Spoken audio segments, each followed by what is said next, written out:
Un vacío lleno de nada. ¿Es posible llenar de nada un vacío? Mire lo que dice Génesis 1:2. Y la tierra estaba desordenada y vacía, y las tinieblas estaban sobre la faz del abismo, y el Espíritu de Dios se movía sobre la faz de las aguas. ¿Qué había allí? Desorden y vacío. Jesús, en Mateo 12:43, narra lo siguiente: cuando el espíritu inmundo sale del hombre, anda por lugares secos buscando reposo y no lo halla. Entonces dice: volveré a mi casa de donde salí, y cuando llega la halla desocupada, barrida y adornada. ¿Qué hay aquí? Hay orden, está barrida y adornada, pero vacía. En ambos casos había un vacío, porque no es cuestión de orden o desorden, las tinieblas operan donde hay un vacío. El vacío que llenan las tinieblas es un vacío vano, sin propósito ni sentido. Es una existencia que no importa cuán ordenada y limpia esté. A esto llamaremos vanidad, ¿no es cierto? Porque somos gobernados por aquello que llena ese vacío. Eso que llena, eso nos gobierna. Ahora, vamos a entrar en el tema. Adán y Eva necesitaban conocer el bien y el mal realmente. ¿Por qué Satanás le pone tal tentación? Me imagino que ellos no necesitaban conocer el bien teniendo a Dios, pero el mal no lo conocían. ¿Y quién podría encargarse de darles a conocer lo que era el mal? Y ellos lo conocieron de primera mano. Y lo primero que conocieron del mal fue el engaño. Cuando Satanás lanza la tentación de llegar a ser como Dios, yo me pongo a pensar que Adán nunca había visto a Dios ser creado, ni nada de antes de su creación. Y menos tampoco cuando Dios crea a Eva, pues la crea cuando Él está en un profundo sueño. Luego la va a conocer. Ahora, ¿no podría haberse preguntado Adán, quizás Dios llegó a ser Dios cuando comió de este árbol? ¿Por qué este árbol es su máxima prohibición? ¿Por qué? Y Satanás dice que seréis como Dios, conociendo el bien y el mal. Y ese deseo de ser como Dios fue la real tentación. Ahora me pregunto, ¿quién de nosotros no ha estado en el lugar de Dios alguna vez? Juzgando entre lo bueno y lo malo. Recordemos que tenemos el conocimiento del bien y el mal, pero también se nos hace responsable por lo que decimos saber. Por ello también nos juzgan en el bien y el mal. A lo mismo Jesús dice en Juan 7:24, no juzguéis según las apariencias, sino juzgad con justo juicio. ¿Qué problema existe en nuestro juicio? Claro, no conocemos verdaderamente la causa por la cual surge lo que estamos juzgando. Hay una causa y efecto. Nosotros estamos juzgando el efecto, pero la causa no tenemos pleno conocimiento de ella, generalmente. Los 10 mandamientos llegan para mostrarnos el bien y el mal que nosotros cometemos, bendición o maldición. Si haces lo que debes, te irá bien. Si haces lo malo, te irá mal. Recompensa o castigo. ¿Estás bien o estás mal?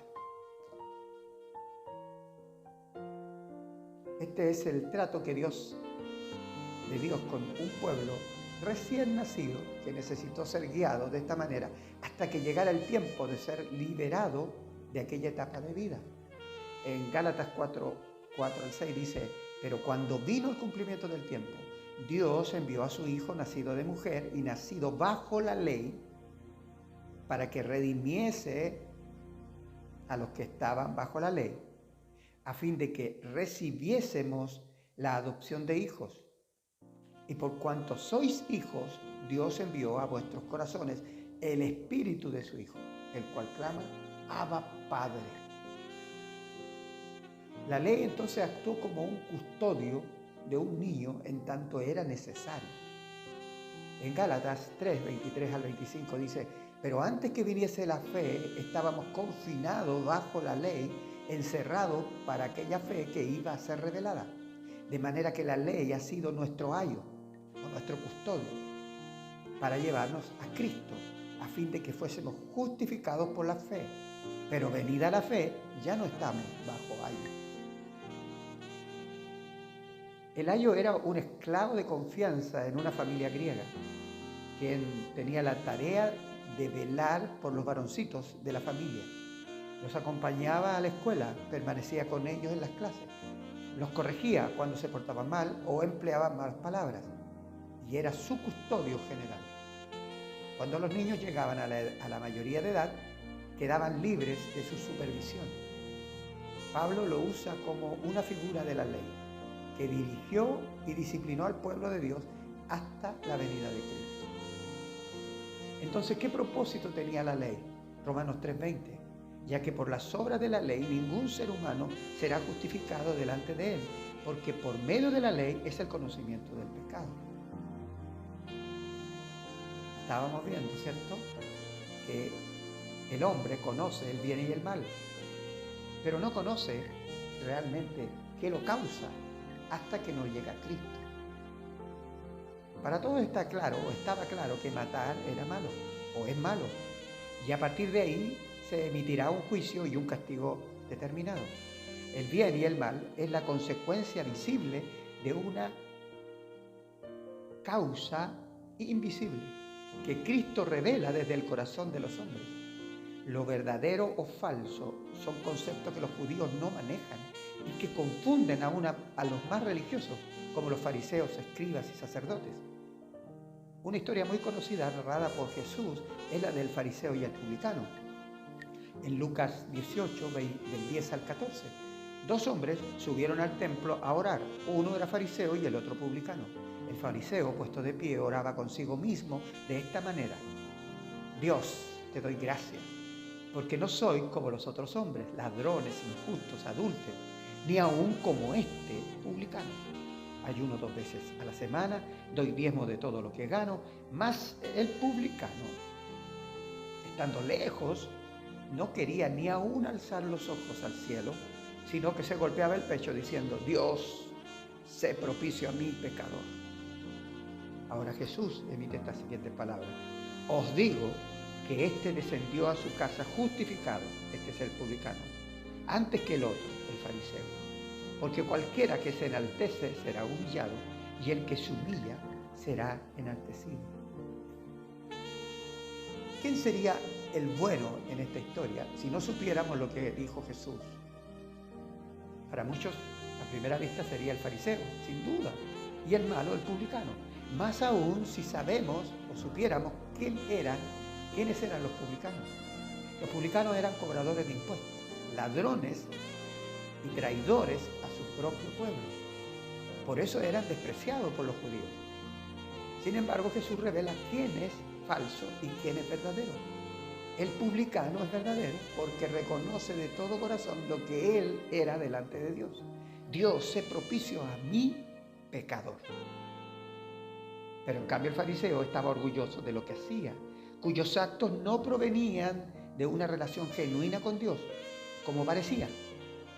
Sin embargo, esa relación era solo consigo mismo, incluso oraba consigo mismo, según Jesús.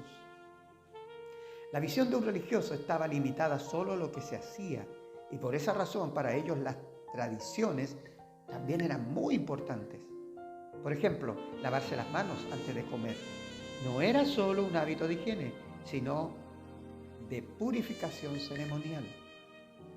Mateo 15 en adelante dice: entonces se acercaron a Jesús ciertos escribas y fariseos de Jerusalén diciendo: ¿por qué tus discípulos quebrantan la tradición de los ancianos? Porque no se lavan las manos cuando comen pan. Ahora, más adelante Jesús dice, en el 10 dice: y llamando así a la multitud, les dijo: A ver, oíd y entended. No lo que entra en la boca contamina al hombre, mas lo que sale de la boca, esto contamina al hombre. Para los fariseos y escribas, esto era raro lo que hablaba él. Jesús no apuntaba a lo bueno o malo de aquella costumbre, sino a lo verdadero o falso de creer en ella. El cumplimiento de aquella tradición les hacía parecer más buenos y limpios, pero Jesús conocía los corazones. La causa que contamina al hombre radica en su interior. El lavado de manos no tenía ningún efecto real, solo cooperaba para que la gente pensara que era correcto lo que hacían, pero en realidad lo que no veían estaba oculto a sus ojos. Otra cosa que podemos ver en un ejemplo, esto es cuando hemos ido a un cementerio. Podemos observar tumbas muy bien conservadas y adornadas. Incluso algunas representan verdaderas fortunas. Pero ¿qué hay dentro de cada una de ellas? Huesos, descompuestos, cadáveres y un aroma insoportable. En todos ocurre lo mismo. En todas las tumbas, por hermosas que se vean, por más hermosos o descuidados que parezcan por fuera, por dentro, todas son iguales. Veamos qué dijo Jesús, Mateo 23, 27. Ay de vosotros, escribas y fariseos hipócritas, porque sois semejantes a sepulcros blanqueados, que por fuera, la verdad, se muestran hermosos, mas por dentro están llenos de huesos de muertos y de toda inmundicia. ¿Por qué Jesús fue tan duro con escribas y fariseos? Porque ellos ocultaban lo que eran detrás de una falsa apariencia. ¿Acaso los demás no eran tan malos o más pecadores que ellos? Sí, claro que sí. Como en un cementerio, todos los muertos corren el mismo destino de descomposición y muerte final. Así también los hombres comparten una misma condición ante Dios. Ahora atacó muy fuertemente a los fariseos y escribas porque ellos aparentaban ser como un sepulcro blanqueado. Ahora, todo lo que está debajo, todo lo que está dentro del hombre, Dios lo dice de esta manera, Romanos 3:23, por cuanto todos pecaron y están destituidos de la gloria de Dios, separados. Por lo tanto, allí hay muerte, descomposición. Efesios 2:10 dice, y Él les dio vida, y Él os dio vida a vosotros, cuando estabais muertos en vuestros delitos y pecados. Recuerda, no se trata de lo bien ni lo malo, ni lo que sabes que es bueno y es malo. Eso es el conocimiento del bien y el mal. Y Dios nos trata en el conocimiento de lo verdadero y lo falso. Como los fariseos solamente conocían el bien y el mal, siempre estaban procurando atrapar a Jesús en esta trampa. Porque ¿con qué pregunta acosaban los fariseos generalmente a Jesús? ¿Es lícito? ¿Es lícito? En otras palabras, ¿está bien o está mal hacer esto o aquello? Detrás del bien y del mal se ocultaba, en este caso, en estas preguntas, sutilmente la maldad de la serpiente del jardín del Edén, ¿se acuerdan? Ella prometió que conoceríamos el bien y el mal, seríamos como Dios, podríamos juzgar como Dios entre el bien y el mal. Pero Cristo no vino al mundo a revelar la verdad, Cristo vino al mundo a revelar la verdad de Dios y por contraste dejar en evidencia la falsedad que oculta al aparentar el bien o el mal que muestra este ángel de luz, Satanás. Esto es clave. Por eso Dios nos llama a no juzgar, porque no estamos juzgando con pleno conocimiento de lo que es verdad, de lo que es verdadero o lo que es falso, excepto que sea por medio de lo que Dios nos está revelando, como en estos casos. En Mateo 12, 10 y 12 dice, y aquí había allí uno que tenía una mano seca. Y preguntaron a Jesús para poder acusarle, ¿es lícito sanar en el día de reposo? Y Jesús le responde, pues, ¿cuánto más vale un hombre que una oveja? Por consiguiente, es lícito hacer el bien en los días de reposo. Es lícito. Claro, Jesús acá no está diciendo que cada vez que tengamos que relacionarnos con el bien y el mal está mal. Siempre tenemos que tener la causa por qué se da el efecto. Y Jesús dice, la causa es lícito. ¿Por qué? Porque si a una oveja se le atiende, ¿cómo no vamos a atender a un hombre que está necesitado? Entonces, no era lícito no hacer el bien en el día de reposo. Para los fariseos era más lícito no hacer el bien en el día de reposo porque estaban más pendientes de lo externo que de lo interno de sus corazones. No había amor por los demás. Ahora bien, ellos que creían conocer y practicar el día de reposo, no procedía de allí la verdad. El bien que Jesús les revela procede del amor que ellos no podían ver a causa de un corazón vacío. Un corazón vacío, lleno de nada, pero principalmente vacío de Dios. Pero este lleno de nada estaba lleno de orgullo e hipocresía. Pero cuidado, este no es un problema solamente de los fariseos y escribas.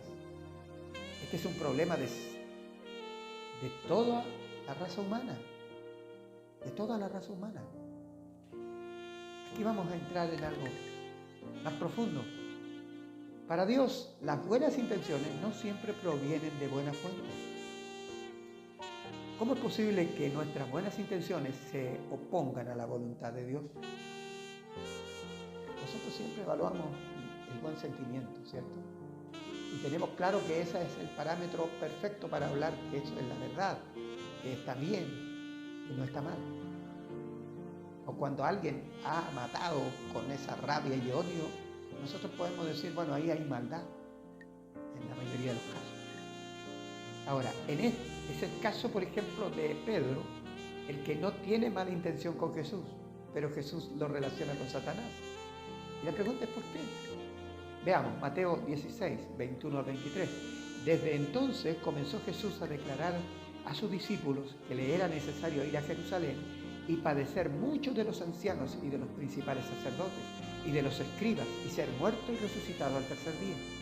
Entonces Pedro, tomándolo aparte, comenzó a reconvenirle diciendo, Señor, ten compasión de ti, de ninguna manera esto te acontezca. Pero él, volviéndose, dijo a Pedro, quítate delante de mí, Satanás, me eres tropiezo, porque no pones la mira en las cosas de Dios, sino en la de los hombres. Aquí los buenos sentimientos de Pedro, ignorando que estaba ignorando que le jugaban una mala pasada. Pero, ¿por qué Jesús lo llama Satanás? Pobre Pedro, ¿cierto?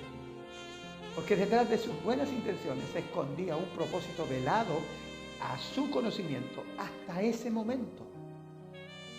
Y fíjense que al parecer Satanás tenía más entendimiento que Pedro de lo que Jesús estaba diciendo.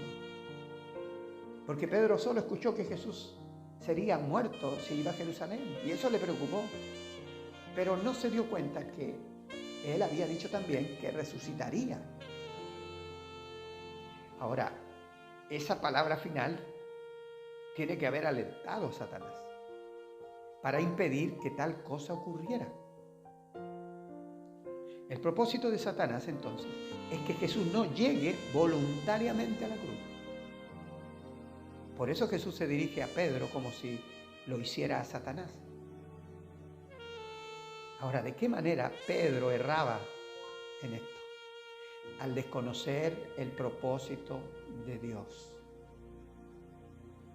Cuando no tenemos clara su voluntad, la voluntad de Dios, lo mejor es no declarar lo que nosotros deseamos. decir, Señor, yo sé que tú, a eso me refiero con declarar, no en esto que está muy popular entre el mundo evangélico, no, sino, Señor, yo sé que tú harás esto porque tú me amas, y empezamos a extorsionar a Dios con frases sentimentales para que se dé cuenta de mi sentimiento o de mi aflicción. Lo mejor es entregarse al propósito y voluntad de Dios.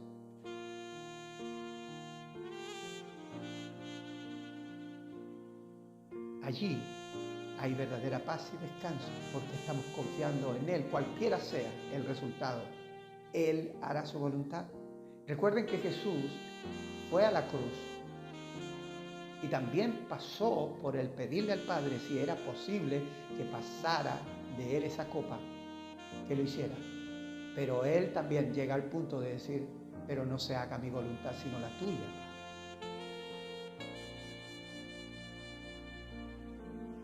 Por eso, mucha gente, aún cristianos, están llenos de nada y otros están llenos de Dios. Cuando digo aún cristianos, no me refiero a cristianos que han nacido de nuevo, que creen en Jesucristo, que dependen de Él, sino aquellos que siendo religiosos aceptan la vida cristiana como un lugar de refugio para su vida temporal. Ahora la pregunta es, ¿de qué manera Dios llena toda nuestra vida con su plenitud? Efesios 3:19 dice, y de conocer el amor de Cristo que excede a todo conocimiento, para que seáis llenos de toda la plenitud de Dios. De toda la plenitud de Dios, no solo de ti, sino de Dios en ti. ¿Te das cuenta? Porque el amor de Dios es la llave que abre la puerta. Y recuerdan que en Juan 10:9 Jesús dijo, yo soy la puerta. ¿Y cómo es que esa llave abre la puerta? Porque esa llave es la manifestación máxima de su expresión de amor. ¿Dónde pues? En el jardín del Edén tenemos la máxima expresión de su prohibición. No tocarás el fruto de este árbol, no lo comerás. Pero acá hay una máxima expresión de su amor para sanar lo que el enemigo había hecho y lo que el hombre había seguido, en el sentido de querer el conocimiento del bien y el mal. Ahora Jesús viene y aparentemente Él se hace la figura del mal, pues que en una cruz, colgado en un madero, estaba allí expresando su amor por todos nosotros. Dios expresaba a través de su Hijo el amor por la humanidad. Y ahí Él se hizo vergüenza, porque maldito todo aquel que sea colgado en un madero. Y Jesús fue allí para hacerse maldito por nosotros, para liberarnos de la maldición de aquel momento en que el hombre aceptó seguir el consejo del enemigo y querer ser como Dios. Ahora, fue en la cruz, allí donde Él nos libró del vacío y nos llenó de su amor. ¿Cómo Él venció a las tinieblas? ¿Las reprendió? No. Jesús dijo, Padre, perdónalos porque no saben lo que hacen. Y allí las tinieblas retrocedieron, pues el amor de Dios lo llenó todo.